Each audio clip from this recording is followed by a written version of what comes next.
Welcome to In 5 Minutes.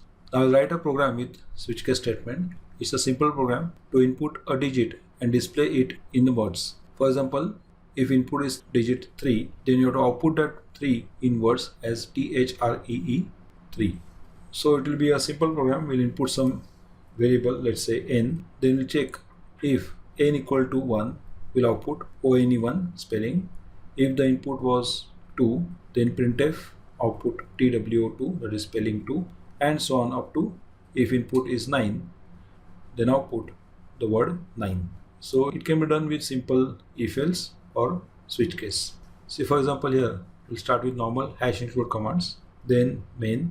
We'll define a variable to input a value, then we'll give a printf scanf command to input number. So a variable number is defined. Suppose the input over here was digit 4, then the program has to check for if number is 0, print 0 word, if number is 1, print 1 word, if input was 2, print 2 word, and so on up to 9. So we'll be writing 10 if else if, and we can put last else if you want as unknown digit or invalid digit if the digit is other than 0 to 9. Understand, we are inputting a single digit, not a number.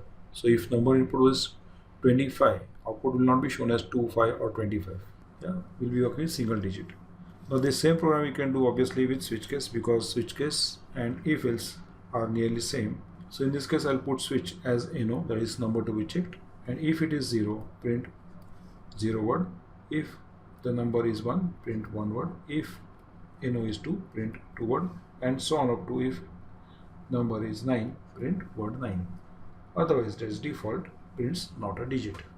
So in our case, suppose the input was 4, first case is false, second is false, third is false, fourth also false. So case 4 is 2, that is number equal to 4 is 2, it prints 4, that's all.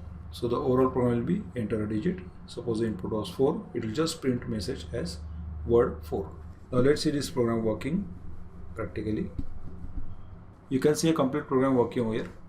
It's starting with hash include commands, then main, then we define number as a NO as a variable to input, then printf scanf input value into NO, and then there are 10 switch cases over here. Switch NO, case 0 print 0, case 1 print 1.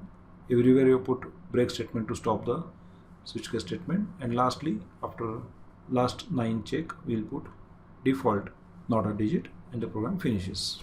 So let's try and run the program. First we'll compile. Compiling is successful, so we'll run the program. Go to run menu and run the program. Enter digit. Suppose I input digit as 6, it should show me word as 6. You can see the output is 6. Yeah, let's run the program again. I'll input some number as suppose 8. When I press enter, switch case works with the numbers and gives me output as 8. Suppose I run a program and input some value as suppose 34. So it's not a digit actually, it's supposed to be a number but not a digit. So it is none of this case will be true and output will be not a digit. Okay, so that is how we can check the input a number and display that number in a word form if it's a single digit. Thank you.